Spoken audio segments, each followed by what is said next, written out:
Anlar. Taat deyip, mehabbet deyip bana demeli. Müslüman adam bundan ders almadı. Yerde gezip böyle. Bazarın mamulasından yada oturana kavla. O bazardan o bazara çıkıp yadap yaraman oturana akla. Ceng meydanından otuyla. Sahabalık kırılıp ahirki yağdayla otuyla. Yok, şu yağdayda da Hudaýyň bize bir büýrün bir ibadeti var. Namaz adına 5 wagtyna Hudaý maňa iman getiren bolsaňyz okuýun diýipdir. Şo wagtda okypdyr. Oturup okypdyr. Rasulullah jan oturup da imam bolupdyr. Nähillehom aýdmaly, yo men dersim kan, meger ders okuymak jamaa hyzmat etmek dämi?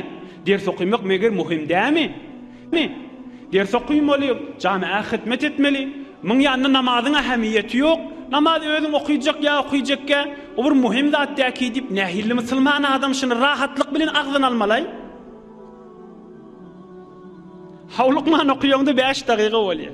Hawlukman okuýanda. Ýöne kip bilen adam özüni allamaly. Rasulullah jan meger hyzmatyň içinde dälmi?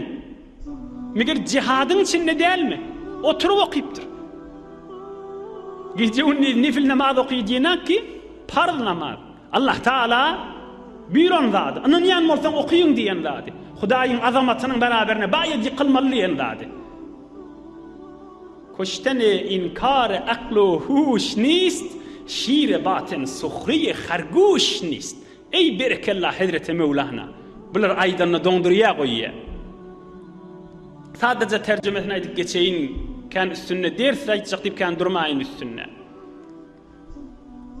Koştene inkar aklu huş nist, şire baten suhriye harguş nist. Ya tutuşy beýti. Adam içiniňdäki nefsini öldürmek, içinde nefs wada, Hudaýyň diýenini etmejek bolupdy, iýjek bolupdy, gapjak bolupdy, dargatjak bolupdy, adamy innäsi gelenak, ýygnasy gelýär, Hudaýyň büýründen daşa düşesi gelýär. Onu oturup eline hutgar alıp, kağıt alıp, hesap kitap bilen onu yola salıp bulmaya deyiptir.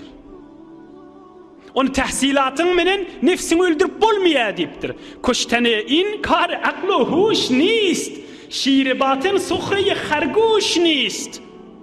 Kadim bir hikaye var da, bir vakt bir tavşan şiirin öne gelip, şiiri kuyun içini gözde, inneşin içinde bir tane şiir var deyip, şiiri kuyun içini öldürüyenler, kadimden aydılyan bir kıssa vardır. Bir zeren tavşan, bir harguş, cengillek şiiri, arslanı kuyağa sırıp, onu öldürüptür da zerenliği bilen.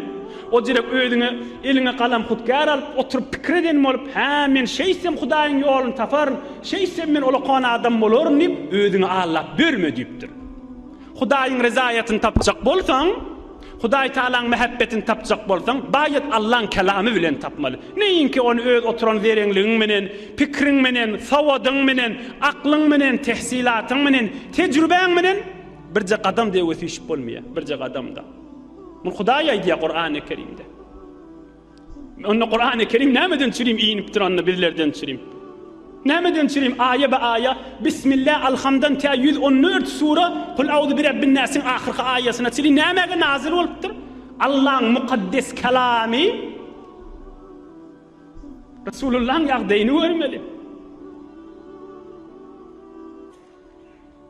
Jeng ýagdaý, jeng meýdanyň ahyryna oturup okypdyr. Hudaýyň büýrügi diýip, inhe maňa diýäle itaat, maňa diýäle Hudaýyň mehabbetini tapmak we dünýä ahir saadet eger musulmanlar Resulullah'ın iýdine düşüp bilse.